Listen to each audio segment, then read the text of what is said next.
Bonjour et bienvenue, ici le Steve, bienvenue sur la chaîne de la Luxure. Après avoir parlé du scandale d'OnlyFans et du terrorisme, oui, non, c'est vrai, pour ceux qui n'auraient pas vu les vidéos, j'ai de la peine pour vous. C'est une histoire passionnante, allez voir la vidéo. Le scandale d'OnlyFans, si vous regardez dans mes vidéos sur ma chaîne, vous allez le trouver très facilement, c'est une vidéo récente, c'est absolument affligeant. Enfin, c'est surtout avec Facebook. Je vous donne envie. Là, ça vous a donné envie. Eh bien, aujourd'hui, on va parler d'OnlyFans et de meurtre. Décidément, qu'est-ce qui se passe? Alors, ça, c'est pas de la faute d'OnlyFans cette fois-ci.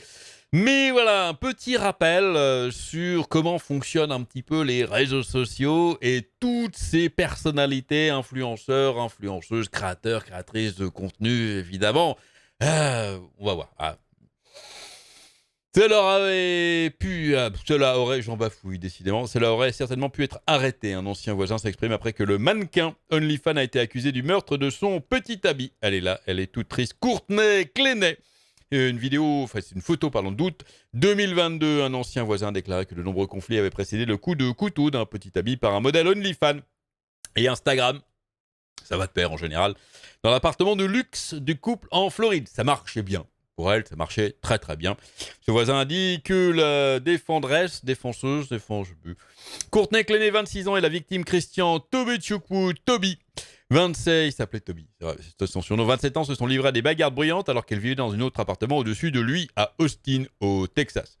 Derrière des portes closes, nous avons juste commencé à entendre des cris, des hurlements, a déclaré Ada Neviski à l'affiliée d'Austin Fox KTBC dans un rapport de lundi.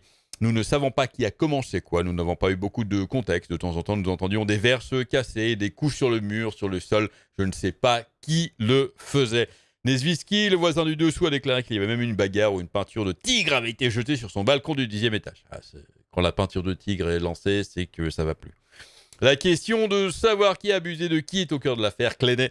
Les procureurs ont accusé Clenay de meurtre au 2e degré. L'avocat de Clenay semble admettre que sa cliente, a poignardé à mort. Oui, parce que lui, il est mort. Et elle avait le couteau. Donc, ça, c'est la finalité. Après, il peut y avoir des circonstances atténuantes, on ne sait pas. Cependant, l'avocat a longtemps suggéré que le coup de couteau était un acte de légitime défense. Bien que Clenay ait été vue menottée et sanglotée de l'époque, elle a été arrêtée à cause de la mort de son petit ami la semaine dernière. Clenay, connu en ligne sous le nom de Courtney Taylor. C'est même pas son vrai nom. Il utilise un pseudonyme.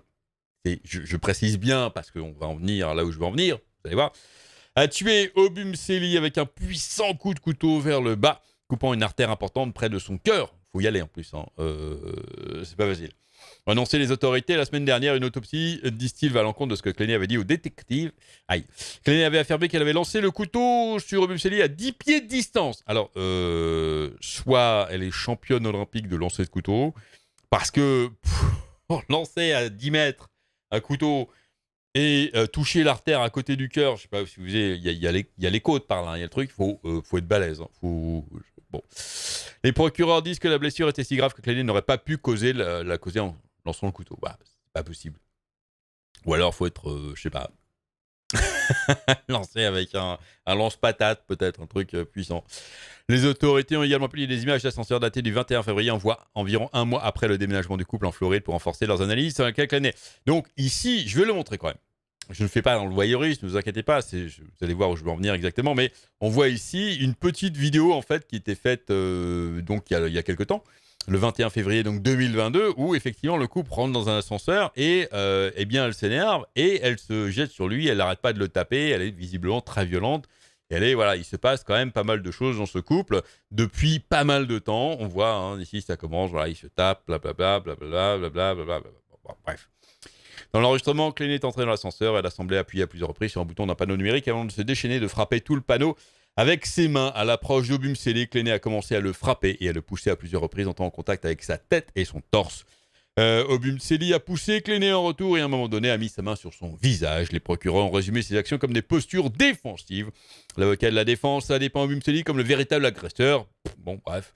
On va laisser ici, on va finir l'article quand même juste là. Si une chose est claire, il semble que le couple ait connu des conflits relativement constants. Ça fait très longtemps que ça dure. Ça s'est juste fini en drame absolu puisque lui est mort.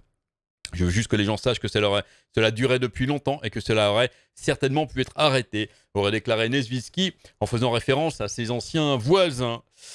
C'est de la violence domestique, et voilà, blablabla, blabla. Bref, une sordide histoire. Et là, vous allez dire, mais Lusty, tu veux venir où est-ce que tu veux en venir? Parce que des affaires comme ça, violence domestique, ça se finit mal, ça dure depuis très longtemps, des mois, peut-être des années. Ça arrive chez tout le monde, oui. Et c'est justement où là je veux en venir, parce que cette personne était sur Instagram, sur OnlyFans, et continuait à faire des choses sur Instagram, sur OnlyFans, et tout avait l'air de bien se passer.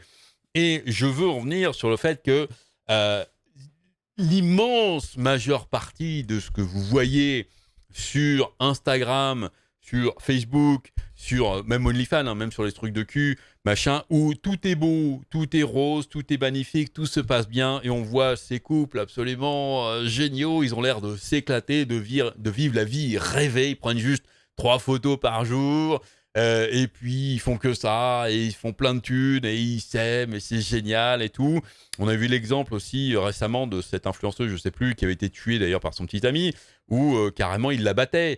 Il la forçait à prendre des photos, des trucs. Bref, l'immense majeure partie de ce que vous voyez, c'est du faux, c'est du fake. Il y a déjà des filtres dans tous les sens, genre de ça. Mais les gens se créent des vies, en fait. Ce que vous voyez, ce sont des fausses vies. Ce sont leurs vies rêvées à eux, mais c'est pas leur vraie vie. Tout le monde a des problèmes.